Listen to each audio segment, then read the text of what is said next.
इस भागवत के अंदर 12 स्कंद हैं और 12 के 12 स्कंदों के अंदर सिर्फ और सिर्फ भगवान और भक्तों की कथाएं हैं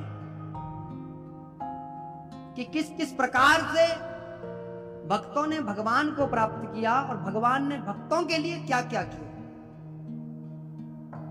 संपूर्ण भागवत के अंदर संत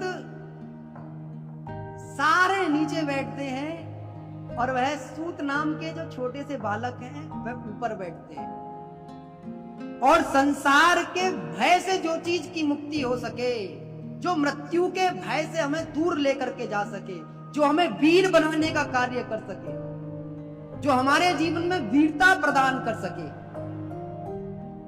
ऐसी कथा सुनने के इच्छुक हैं वह सब सौनकादिक 88,000 ऋषि मुनि।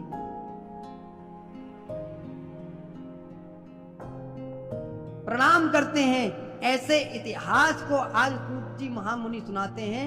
श्रीमद् भागवती वार्ता पुराणामपि दुर्लभा, जो देवताओं को भी श्रवण करने में बड़ी मुश्किल है,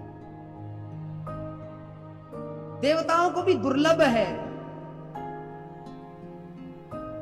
सूत जी महाराज सौनकादिक 88,000 ऋषि मुनियों से कहते हैं, प्रभु मेरे गुरुदेव ने मुझे बताया था जिस वक्त राजा परीक्षित को श्राप मिला था उस वक्त स्वयं देवता भी परीक्षित के पास में अमृत का कलश लेकर के आए थे। किस अमृतमय कलश को राजा परीक्षित को पिला दो तो राजा परीक्षित अमर हो जाएंगे। और यह जो ज्ञान है, यह जो भागवत है, इसका प्रसाद हमको दे दो। ये जो भगवान की कथा है इसे हमें श्रवण करा दो।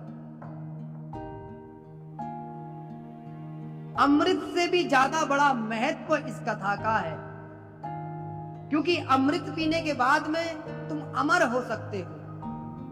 भगवान के श्री चरणों में स्थान नहीं प्राप्त हो सकता, लेकिन भागवत की कथा आपको भगवान के श्री चरणों में स्थान प्रदान कराएगी।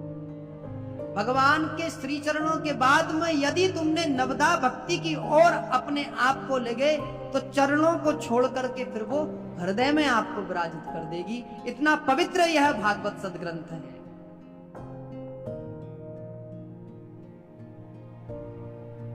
इसीलिए आप सभी से करबद्ध निवेदन है, कुछ छोटे छोटे इन श्रीमद् भागवत के नियम हैं, उन नियमों का पालन करके आप इस कथा को सुने। सूक्ष्म भाव में आपको नियम प्रदान कर रहा हूं और उसके बाद में हम सब शांत चित्त से अपना मन भगवान की ओर ले जा करके इस श्रीमद् भागवत को श्रवण करेंगे। पहला नियम है कि श्रीमद् भागवत को जब हम श्रवण करें तो हमारे नेत्र भगवान की ओर हो,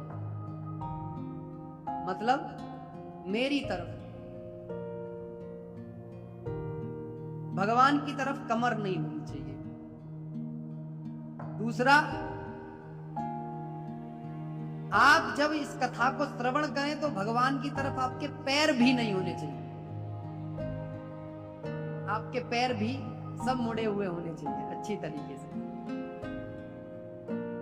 दूसरा, अपना मन बड़ा पवित्र हो। ये 4 घंटे कुछ भी ऐसा नहीं करना है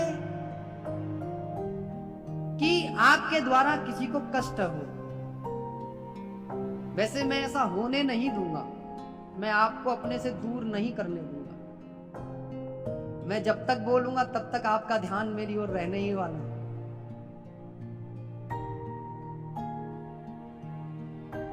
इसीलिए सबसे बड़ा जो नियम है वह नियम यही है कि आपका मन पवित्र हो।